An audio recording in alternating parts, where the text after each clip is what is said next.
মুসলমানের সন্তান একবার হলো ভাইও, মুসলমানের সন্তান যে বেঈমানদের মতো চুল রাখো, সে বেঈমান কোনোদিনও স্বপ্নেও তোমার জন্য কোনোদিন কল্যাণ কামনা করে না। ইহুদি কোনোদিন তোমার জন্য ভাবে না, খ্রিস্টান তোমার জন্য ভাবে না, মুশরিক বেঈমান তোমার জন্য ভাবে না, পৃথিবীর কোনো ফুটবল খেলোয়াড় তোমাকে নিয়ে ভাবে না, পৃথিবীর কোনো সিনেমার নর্তকী তোমাকে নিয়ে ভাবে না, মোবাইলের কোনো নর্তকী তোমাকে নিয়ে ভাবে না।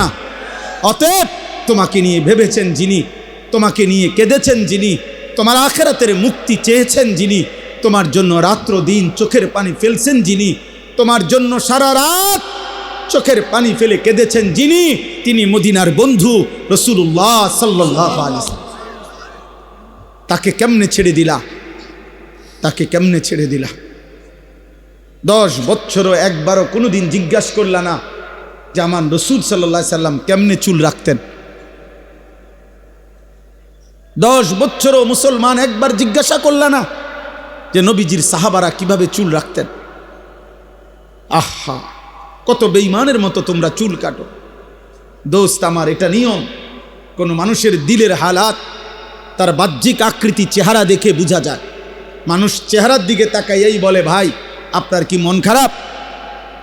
যদি মন খারাপ হয় তো সেটা দিলে, কিন্তু চেহারায় প্রকাশ পায়। এজন্য বলে ভাই আপনি তো খুব ফুর্তিতে আছেন মনে হয়।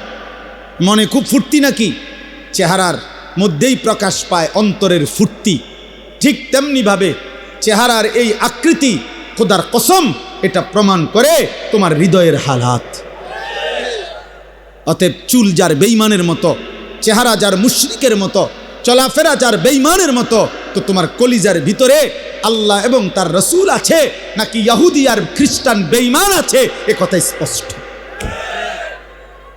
স্পষ্ট। এজন্য যুবক, মনে থাকলে, বিবেক থাকলে, লজ্জা থাকলে, আত্ম অনুভূতি থাকলে, নিজের পরিচয়, বাপের পরিচয়, মায়ের পরিচয়, বংশের পরিচয়, রক্তের পরিচয়, ধর্মের পরিচয়, রবের পরিচয়, বন্ধু রাসূলুল্লাহর পরিচয়, কোরআনের পরিচয়, ইসলামের পরিচয় যদি তোমার মধ্যে থাকে তো বেঈমানের অনুসরণ করো না। বেঈমান তোমারে পাইলে প্রথম আঘাতেই হত্যা করবে। হত্যা করবে। কোরআনুল কারীমের 21 নম্বর পারা, কোরআনুল কারীমের 32 নম্বর সূরা, সূরায়ে সাজদা। এই যে আমরা যে সেজদা দেই নামাজে, এই সেজদা, এই সূরাটার নাম। এই সূরার 5টা আয়াত, 10, 11, 12, 13, 14, 15, না 14, 10, 11, 12, 13, 14, এই মোট 5টি আয়াত আমি আপনাদের সামনে তেলাওয়াত করেছি।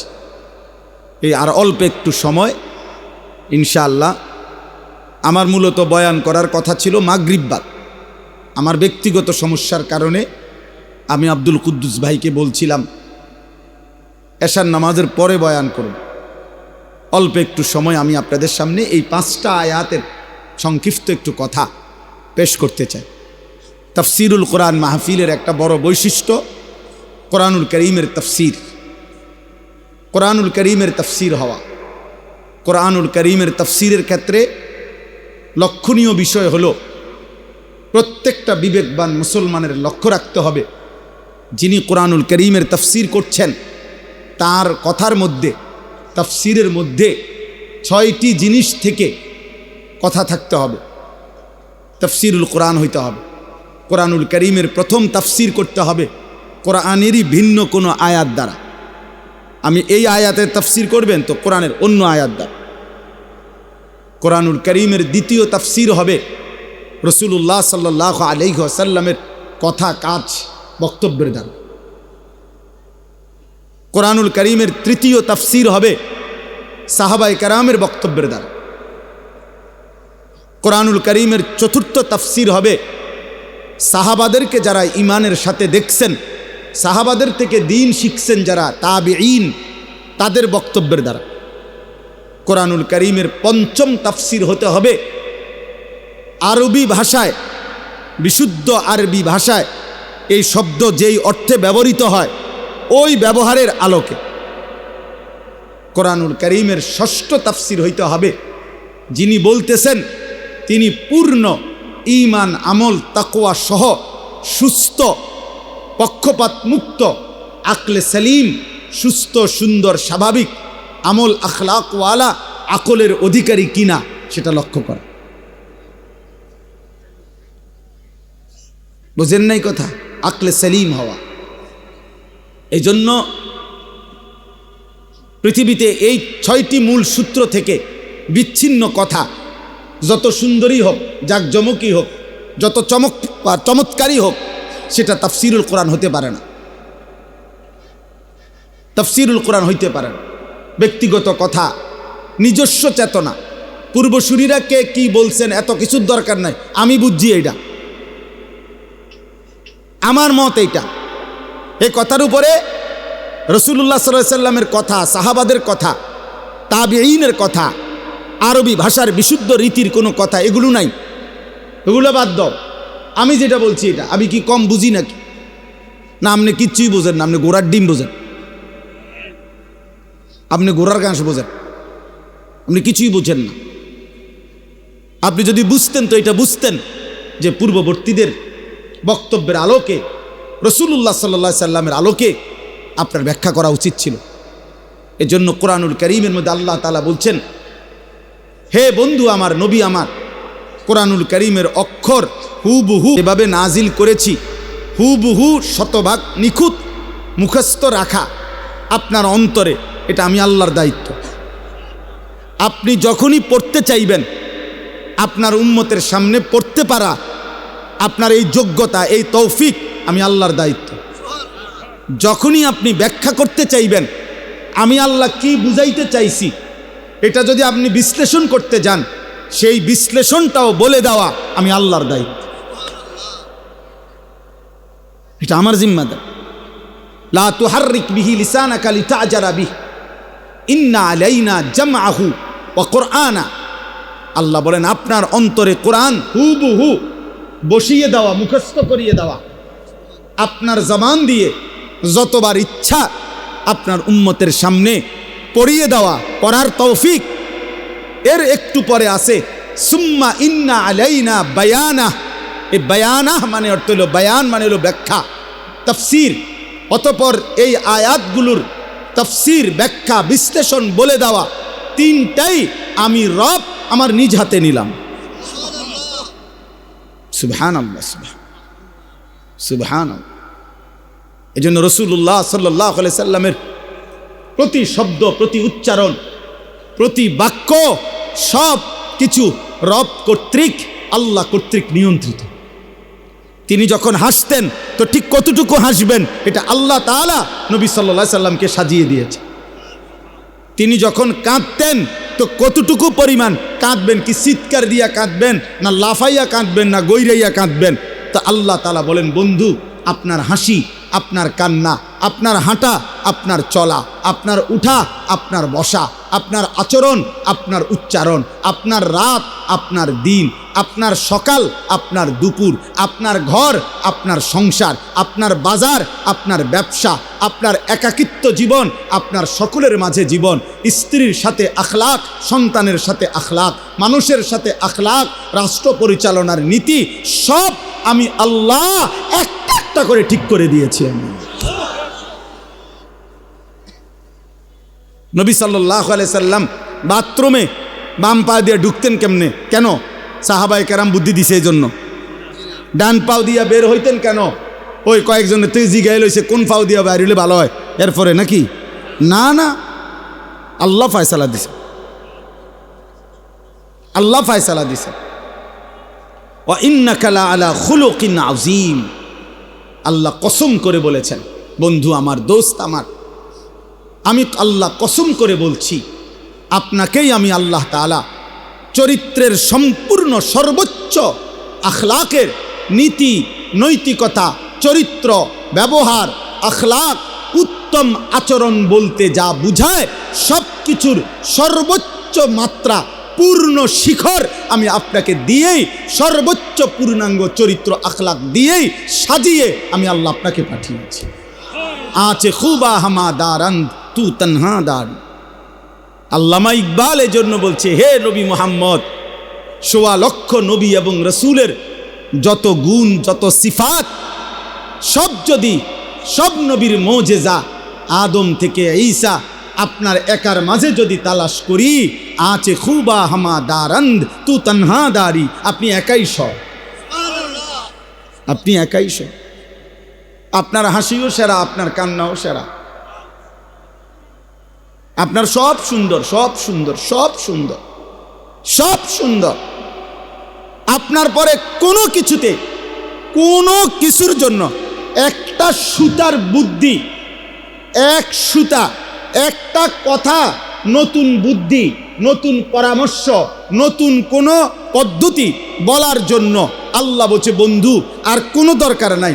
সব কিছুর পূর্ণাঙ্গ, সব কিছুর চূড়ান্ত নিয়ম, পদ্ধতি, আদব, আখলাক, শিষ্টাচার, নৈতিকতা, ভদ্রতা, আচরণ, উচ্চারণ সব পূর্ণ করে আপনাকে আমি পাঠাইছি। এই জন্য পরবর্তীতে নতুন করে বলার জন্য আর কিছুর দরকার নাই। এই কারণেও গোলাম আহমদ কাদিয়ানী বেঈমান, বেঈমান, বেঈমান, সে বেঈমান, বেঈমান। খতমে নবুয়ত এটা আমাদের আকীদা, এটা আমাদের আকীদা। কাদিয়ানীরা কাফের,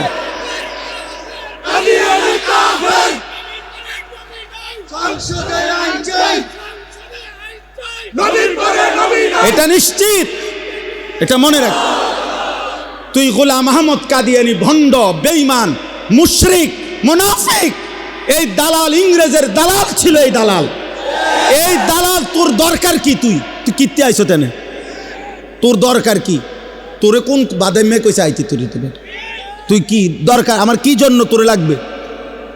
ঈমান, ইসলাম, আখলাক, ইলম, আমল, তাকওয়া, ফরহেজগারি, আখিরাত জীবন চলার জন্য আমার নবী বাথরুমে কেমনে ঢুকবে, বাথরুম থেকে কেমনে বের হইতে হবে, কয়টা ঢিলা ব্যবহার করতে হবে, স্বামী স্ত্রীর মিলনের আগে কি দোয়া পড়তে হবে, ফরজ গোসল কেমনে করতে হবে, রাত 2টার গোসল কেমনে করতে হবে, একাকী জীবন কেমন, সবার মাঝে জীবন কেমন, সবই তো তিনি শতভাগ পরিপূর্ণ বলে গেছেন। তোর দরকার কি বেটা? এই ভণ্ডের দরকার কি বলে? নতুন কারো দরকার আছে আর আমাদের? তো তুমি আইসু কিত্তা হুদা ফালতু কোথাকার। আপনারা জানেন না তো, যারা এই মেহনত সারা বাংলাদেশে করছেন আজকে দীর্ঘদিন যাবৎ, জনাব আব্বাসী সাহেব দামাত বারাকাতুহুমুল আলিয়া, তিনি সহ আরো শীর্ষ বুজুর্গ অসংখ্য উলামায়ে কেরাম বছরের পর বছর ধরে এই মেহনত করছেন। এটা একটা যৌক্তিক মেহনত, এটা একটা যৌক্তিক আন্দোলন। খতমে নবুয়তের আকীদা যদি এক বিন্দু, আল্লাহর নবী শেষ নবী, এই কথাটা একটা বাক্য না, এটার উপরে যদি এক সুতা কোনো ছিদ্র ঢোকে, অন্য কোনো কথা ঢুকতে পারে, তো আমার রসুলের 23 বছরের ইসলাম, কোরআনুল করিমের আজমত, পুরা ইসলাম ভেঙে পড়বে, পুরা দিন ভেঙে যাবে। এই জন্য ওলামায়ে কেরামের এই মেহনত। আলহামদুলিল্লাহ, গত 15ই নভেম্বর ঢাকার জাতীয় সোহরাওয়ার্দী উদ্যানে পৃথিবীর প্রায় 150 বিদেশি মেহমান, বুজুর্গ, ওলামা সারা পৃথিবী থেকে আসছেন এবং বাংলাদেশের প্রায় 20 লক্ষের চাইতে বেশি মুসলমানের উপস্থিতিতে সম্মিলিত খতমে নবুয়ত পরিষদের উদ্যোগে আন্তর্জাতিক খতমে নবুয়ত সম্মেলন হয়েছে। এবং আলহামদুলিল্লাহ, ইনশাআল্লাহ আজ না হয় কাল বাংলার জমিনে এই মুরতাদ, এই বেঈমান কাদিয়ানী কাফের ঘোষণা রাষ্ট্রীয়ভাবে হতেই হবে, হবেই হবে, ইনশাআল্লাহ হবে, ইনশাআল্লাহ হবে, হবে, হবে। আল্লাহ রসুলকে যতবার যতজন বিদ্রুপ করছে শেষ পর্যন্ত অপমানিতই হয়েছে, অপমানিতই হয়েছে। এই জন্য বললাম, আমার নবী সাল্লাল্লাহু আলাইহি ওয়াসাল্লামের আলফাজ, জবানের বয়ান, বরকতপূর্ণ কথা এবং নবী সাল্লাল্লাহু আলাইহি ওয়াসাল্লামের ব্যাখ্যা, সেই আলোকে কোরআনের তাফসীর হইতে হবে। পরবর্তী পণ্ডিত, আপনি যত বড় পণ্ডিতে হন, আপনি নিজস্ব মাতবুরি খাটাবেন না। আল্লাহর নবী সাল্লাল্লাহু আলাইহি ওয়াসাল্লাম বলেছেন, মান ক্বালা ফিল কুরআনি বিরাইহি ফাআসাবা ফাকাদ আখতা। যে ব্যক্তি কোরআনের ব্যাপারে আমি রসুল যা বলি নাই, আমার সাহাবা বলে নাই, আমার আল্লাহ যা বলতে চায় নাই, বরং নিজের মন গড়া কিছু বলে দিল কোরআনের নামে, অতঃপর যদি দেখতে মনে হয় ভালোই বলছে, আল্লাহর নবী বলছেন ফাকাদ আখতা, সে ভুল বলছে, গুনাহ করেছে, গুনাহ। এই জন্য আমি অনুরোধ করব, কোম্পানিগঞ্জ বাজার ফল ব্যবসায়ী সমিতির এই ঐতিহাসিক তাফসীরুল কোরআন মাহফিলে ইনশাআল্লাহ আপনারা আপনাদের মুরব্বীদের পরামর্শ নিয়ে আগামী দিনে আরও পরিকল্পিত গঠনমূলক, আমি আজকে একদিন সুযোগ পাইছি, এজন্য বললাম আমার আবেদন আমি করে যাই। আবেদনটা হইল আল্লাহর কোরআনের ইনশাআল্লাহ, আজকে হয়তো আব্দুল কুদ্দুস ভাই তারা আপনারা একদিন থাকবেন, আপনাদের পরবর্তীরা করবে ইনশাআল্লাহ, কিন্তু মনে রাখবেন কোরআনুল কারীমের তাফসীরের ধারাবাহিকতা, কোরআনুল কারীমের পূর্ণাঙ্গ তাফসীর শুরু থেকে শেষ পর্যন্ত করব। মনে করেন এই স্বপ্ন নিয়া, এই আশা নিয়া আপনারা যদি শুরু করতে পারেন, মালিক চাইলেই যে দূর যাওয়ানের যাবে, যত বছর যাওয়ার যাবে, কিন্তু আশা করা যায় আল্লাহ তাআলা আজরে আজিম মহা পুরস্কার দান করবে ইনশাআল্লাহ।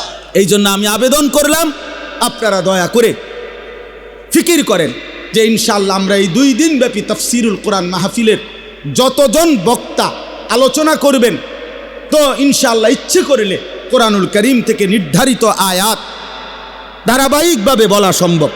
সম্ভব কিনা বলেন? সম্ভব, এটা সম্ভব। আল্লাহর বান্দারা অপেক্ষায় থাকবে বছরের এই 2 দিন, যে ইনশাআল্লাহ আমরা কোরআনুল কারীমের গত বছর ওইখান থেকে শুনছি, এবার এখান থেকে শুনব। আমার শায়েখ আরিফ বিল্লাহ আল্লামা মুফতি মুশতাকুন নবী কাসিমি হযরত দামাত বারাকাতুহুম নোয়াখালীতে 5 দিন ব্যাপী ধারাবাহিক তাফসীরুল কোরআন মাহফিল করে, এবং আরও অনেক জায়গায় বাংলাদেশের অনেক বুজুর্গ আছেন 15 দিন ব্যাপী, 17 দিন ব্যাপী, 5 দিন ব্যাপী, 7 দিন ব্যাপী কোরআনের ধারাবাহিক তাফসীর এরকম খোলা মাহফিলে করতেছেন। অনেকের, আমি একজন আলেমকে বুজুর্গকে দেখছি, উনি আমারে নিজে বলছেন এবং আমি খবরও নিছি, বলছে দীর্ঘ 27 বছরের অব্যাহত তাফসীরের বরকতে আল্লাহ তাআলা আমার জবানে এই এক জায়গায় আল্লাহর কোরআনের তাফসীর শেষ করাইছে। হতে পারে কিনা? কোনো দিন প্রজন্ম হতে পারে, আজ আমরা কেউ থাকবো না, হয়তো 50 বছর পরে, 100 বছর পরের কেউ তারা শুনবে যে আমাদের পূর্বপুরুষরা শুরু করে গেছিলেন, আজ আমরা শেষটা শুনলাম। আজ আপনারা শুনছেন আলহামদুলিল্লাহ সূরা, 100 বছর পরের কেউ শুনবে মিনাল জিন্নাতি ওয়ান নাস। সেদিন ওরা গর্ব করবে যে আমাদের পূর্বপুরুষ শুরু করে দিয়েছেন বরকতেই তো আজ আমরা শেষটা পাইলাম। আল্লাহ তৌফিক দান করেন, আল্লাহ কবুল করে নেন। আমার ভাই চলেন আমার আয়াতের তাফসীর তরজমাটুকু শোনেন। আল্লাহ তাআলা বলেন এখানে যেই 5টা আয়াত, এই 5টা আয়াতের বিস্তারিত তাফসীর না, বরং সংক্ষিপ্ত 2টা কথা, অল্প একটু কথা বোঝানোর উদ্দেশ্য। 1 নম্বর কথা হলো রাসূলুল্লাহ সাল্লাল্লাহু আলাইহি ওয়াসাল্লাম মক্কার জমিনে যখন কালেমার দাওয়াত দিতেন, ইসলামের দাওয়াত শুরু করলেন, তো মক্কার কুরাইশ কাফেরদের কাছে প্রত্যেক নবীর, মনোযোগ দিয়ে শুনতেছেন তো, বুটখানা বন্ধ তো, মোবাইল টিফা বন্ধ তো, আর বুট খাইয়েন না, বাঁচলে 2 দিন মাহফিলের পরে আলগা জায়গাত গিয়ে বুট খাবে, বলেন ইনশাআল্লাহ। আল্লাহ আপনাদেরকে খুব বুট খাওয়ার তৌফিক দান করেন। জি চলেন। তো আপনার মক্কার কুরাইশরা, কাফেররা রাসূলুল্লাহ সাল্লাল্লাহু আলাইহি সাল্লাম যখন দাওয়াত শুরু করলেন, তো প্রত্যেক নবীর দাওয়াতের একটা বৈশিষ্ট্য ছিল, প্রত্যেক নবী তাদের অনুসারীদেরকে যখন মানুষকে আল্লাহর দিকে ডাকতেন, তো আল্লাহর দিকে ডাকার ক্ষেত্রে আল্লাহর প্রতি ঈমান আর আখিরাতের বিষয়টাকে বিস্তারিত তুলে ধরতেন। নবীদের দাওয়াতের মূল বৈশিষ্ট্যই ছিল এই 2টা, যে আল্লাহর প্রতি ঈমান আর আখিরাত। মান কানা ইউমিনু বিল্লাহ ওয়াল ইয়াউমিল আখির ইন্নামা ইয়ামুরু মাসাজিদাল্লাহ মান আমানা বিল্লাহি ওয়াল ইয়াউমিল আখির। মানে ঈমানের 7টা বিস্তারিত বাক্য আছে, আপনারা পারেন অনেকে। আমানতু বিল্লাহ ওয়া মালাইকাতিহি ওয়া কুতুবিহি ওয়া রুসুলিহি ওয়াল ইয়াউমিল আখির ওয়াল কদরি খাইরিহি ওয়া শাররিহি মিনাল্লাহি তাআলা ওয়াল বাসি বাদাল মাউত। কয়টা হলো? 7টা। এই 7টা হলো ইমানের মৌলিক কথা। এই 7টাকেও যদি আরো ছোট করা হয়, মানে সংক্ষেপ করা হয়, কম কথায় বলা হয় যে ঈমান সংক্ষেপে বলেন কি, তাহলে সংক্ষেপে ঈমান হলো 2 জিনিস। এক হলো আল্লাহর প্রতি ঈমান, 2 আখিরাতের প্রতি ঈমান। এই 2 কথা হলো বেসিক, এই 2 কথা হলো মূল ফাউন্ডেশন, মূল ভিত্তি। ওই যে ওই বুট খায়, ওই চুল্লাহে হাসে, ভাল লাগছে না ভাইয়া আমার কওনে? ওর কাছে ভাল লাগছে যে আরে সবাই দেখলো। জি, মুসলমানের সন্তান একবার হলো ভাইও, মুসলমানের সন্তান যে বেঈমানদের মতো চুল রাখো, সে বেঈমান কোনোদিনও স্বপ্নেও তোমার জন্য কোনোদিন কল্যাণ কামনা করে না। ইহুদি কোনোদিন তোমার জন্য ভাবে না, খ্রিস্টান তোমার জন্য ভাবে না, মুশরিক বেঈমান তোমার জন্য ভাবে না, পৃথিবীর কোনো ফুটবল খেলোয়াড় তোমাকে নিয়ে ভাবে না, পৃথিবীর কোনো সিনেমার নর্তকী তোমাকে নিয়ে ভাবে না, মোবাইলের কোনো নর্তকী তোমাকে নিয়ে ভাবে না। অতএব তোমাকে নিয়ে ভেবেছেন যিনি, তোমাকে নিয়ে কেঁদেছেন যিনি, তোমার আখিরাতের মুক্তি চেয়েছেন যিনি, তোমার জন্য রাত্র দিন চোখের পানি ফেলছেন যিনি, তোমার জন্য সারা রাত চোখের পানি ফেলে কেঁদেছেন যিনি, তিনি মদিনার বন্ধু রাসূলুল্লাহ সাল্লাল্লাহু আলাইহি ওয়াসাল্লাম। তাকে কেমনে ছেড়ে দিলা? তাকে কেমনে ছেড়ে দিলা? 10 বছরও একবারও কোনোদিন জিজ্ঞাসা করলা না যে আমার রাসূল সাল্লাল্লাহু আলাইহি সাল্লাম কেমনে চুল রাখতেন? 10 বছরও মুসলমান একবার জিজ্ঞাসা করলা না যে নবীজির সাহাবারা কিভাবে চুল রাখতেন? আহা, কত বেঈমানের মতো তোমরা চুল কাটো। দোস্ত আমার, এটা নিয়ম। কোনো মানুষের দিলের হালাত তার বাহ্যিক আকৃতি, চেহারা দেখে বোঝা যায়। মানুষ চেহারার দিকে তাকাই এই বলে ভাই আপনার কি মন খারাপ? যদি মন খারাপ হয় তো সেটা দিলে, কিন্তু চেহারায় প্রকাশ পায়। এজন্য বলে ভাই আপনি তো খুব ফুর্তিতে আছেন মনে হয়। মনে খুব ফুর্তি নাকি? চেহারার মধ্যেই প্রকাশ পায় অন্তরের ফুর্তি।